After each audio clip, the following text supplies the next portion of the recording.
Quais seriam as suas 3 grandes frentes do projeto para o Brasil? Se eu fosse obrigado a dizer só uma, eu diria para você educação, educação, educação, educação, educação. Porque, de fato, olha, Gabriela, no passado, o Brasil cresceu 7% ao ano durante meio século, entre 1930 e 1980. O céu é o mesmo, abençoado pelo Cruzeiro do Sul. O chão é ainda mais pródigo do que sempre foi, porque agora nós descobrimos o pré-sal. Temos uma província mineral riquíssima, compreendemos o valor estratégico da água potável, em que 1 de cada 7 litros do mundo pertence ao povo brasileiro. Não é? Você tem uma agricultura tropical e temperada na mesma data em que você faz a colheita de uma fruta e trigo no país, que é muito raro que aconteça isso em qualquer lugar do mundo. Enfim, o povo é o mesmo, só que muito melhor, porque quando esse experimento de desenvolvimento foi feito, o Brasil tinha um povo rural, analfabeto completamente. Hoje, nosso povo, com todos os sofrimentos, humilhações e atrasos e deserções das responsabilidades públicas, ainda assim o nosso povo é muito mais qualificado e preparado do que jamais foi. O que está fracassando no Brasil é a política.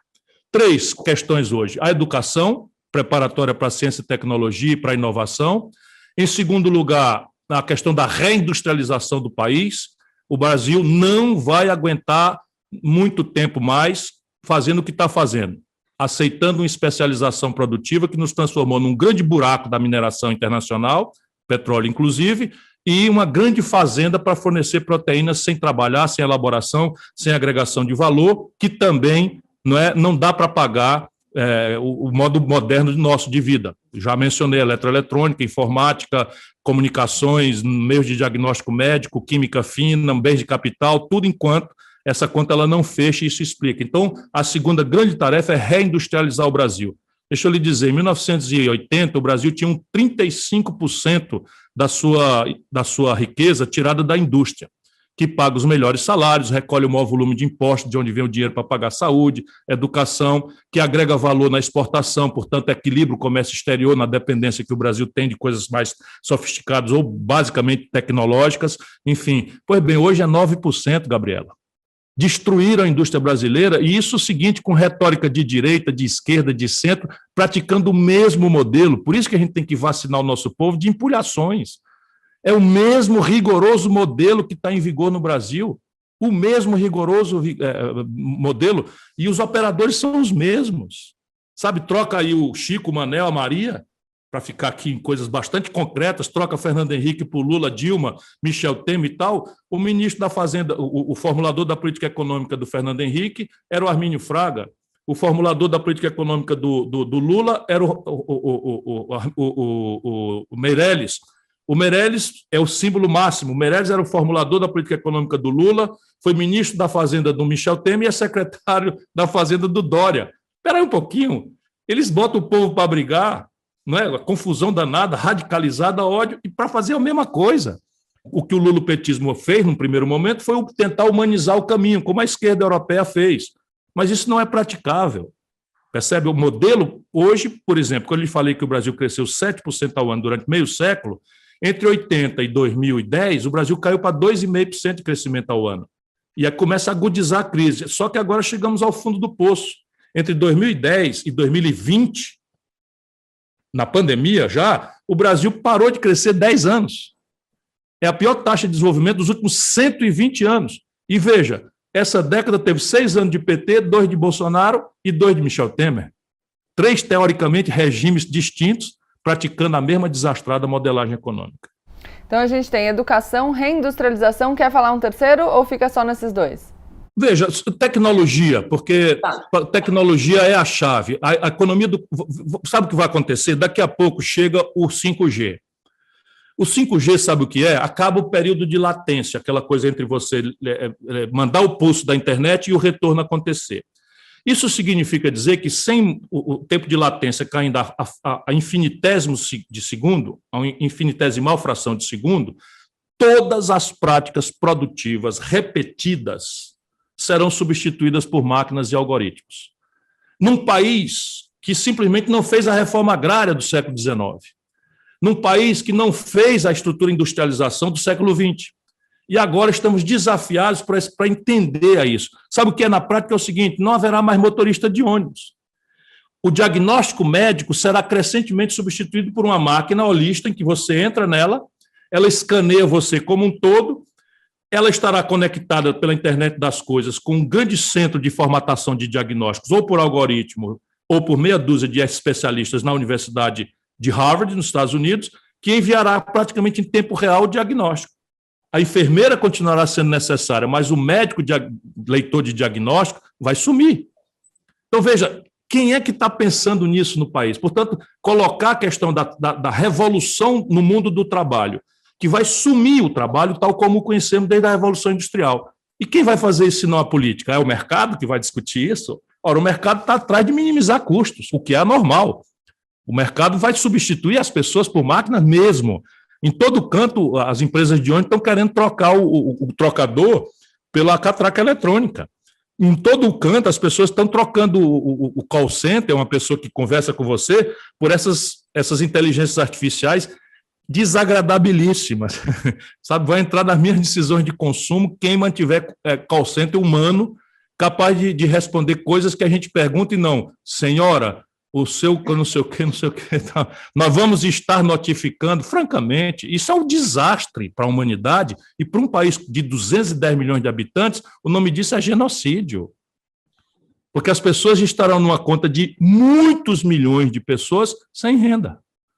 E você vai imaginar que a uberização da economia, que você vai resolver milhões de garotos com atividade a correr com cesta nas costas, uma mochila nas costas, para entregar uma coisa madrugada dentro em São Paulo, no Rio, em Recife ou Fortaleza, por R$5, agora no frio e na chuva, isso não é razoável. Vamos lá. Perguntas agora mais específicas. Você sabe que nessa hora eu divido as perguntas. Tem uma parte das perguntas que eu faço para o pessoal que se coloca na direita, uma parte das perguntas que eu faço para o pessoal que se coloca na esquerda, então a gente vai para as perguntas da esquerda. Mas elas são parecidas, muda um tiquinho a formulação. O Estado é sempre um melhor gestor que a iniciativa privada ou existem situações em que a gestão privada pode se mostrar como uma melhor opção? Não, o Estado não necessariamente é um bom gestor. Por regra, eu até sou capaz, como um grande gestor do Estado, grande no sentido de grande experiência, embora, estou me apresentando, eu tenha sido o prefeito de capital melhor avaliado do Brasil, na minha época, pelo Datafolha e pelo Ibope, e o governador de Estado com melhor avaliação também do país, nas duas experiências como gestor. Mas, estou falando isso porque, com essa vivência, eu posso lhe dizer que, por regra, o Estado não é o melhor gestor. Isso nós precisamos colocar com muita clareza para nos distinguir do corporativismo, que no Brasil, sendo fascistismo, é dito como de esquerda. Portanto, essa autopiedade, essa passar pano para as deformações do serviço público não está no meu universo de valores. Agora, repare, o que nós não podemos é afirmar isto ou aquilo com base em preconceito. Então, vamos entender concretamente. Telefonia. Qual é o problema de privatizar a telefonia, de entregar a iniciativa privada? Qual é a razão para isso? A razão para isso é a ciclagem tecnológica freneticamente veloz. O que é bom hoje é o maquinário, as estruturas, os computadores, os softwares, não vale mais nada daqui 15 dias, daqui um mês, daqui um ano. E nem sempre o Estado tem a velocidade necessária, porque há legislações razoáveis, como licitação, não é? Sustentabilidade ambiental, licenciamento, uma série de questões que fazem com que o Estado necessariamente seja um pouco mais lento, e é o preço que se paga por moralidade, por decência, por controle da sociedade, das suas instituições, sobre o manejo do dinheiro público. Mas, nesse setor... Segundo, é um setor de muito fácil competição. Terceiro, é um setor em que a tecnologia é inacessível para o Estado, sob o ponto de vista da pesquisa, o Estado sozinho. Então, não vejo problema nenhum em privatizar. O problema é que há privatizações e privatizações. Você privatizou a telefonia no Brasil e deixou formar um cartel.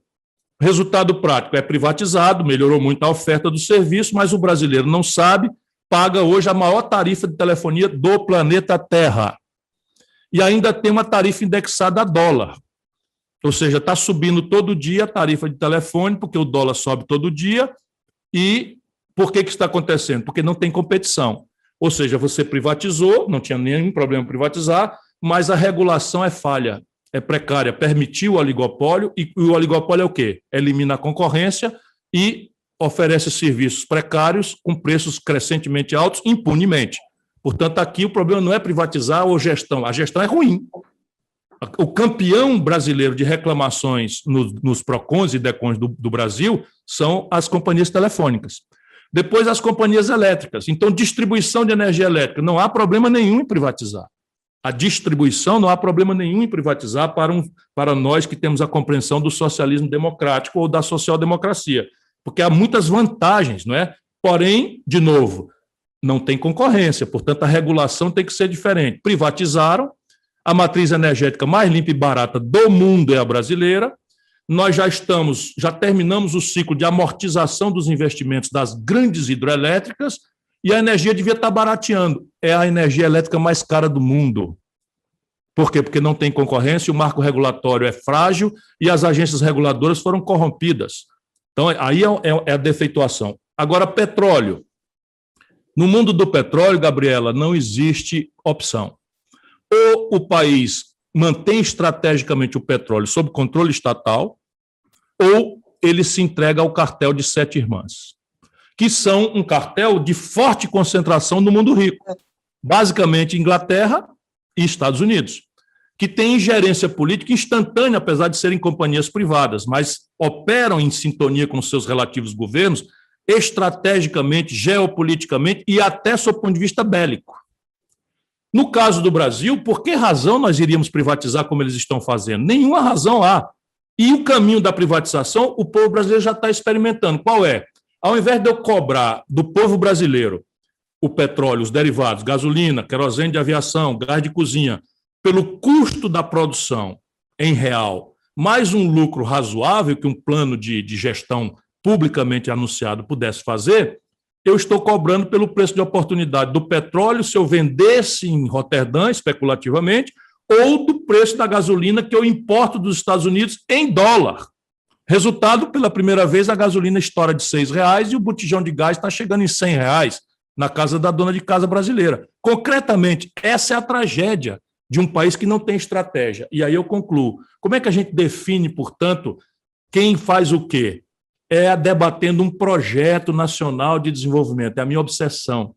Eu escrevi um livro, felizmente frequentou aí por 15 semanas o livro mais vendido do Brasil, sinal que pelo menos tem uma juventude lendo, né? Basicamente, um projeto nacional é um plano que define o que é que nós somos, quem somos, quais são os nossos problemas, o tamanho deles, define um objetivo, estabelece um prazo para esse objetivo ser cumprido, define a orçamentação, quanto custa, os políticos odeiam falar isso, é preciso que o povo exija, quanto custa esse negócio aí? Não é? E quem vai pagar essa conta? Porque, politicamente, a conta tem que ser distribuída de forma equilibrada. E no Brasil só se cobra imposto de classe média e pobre.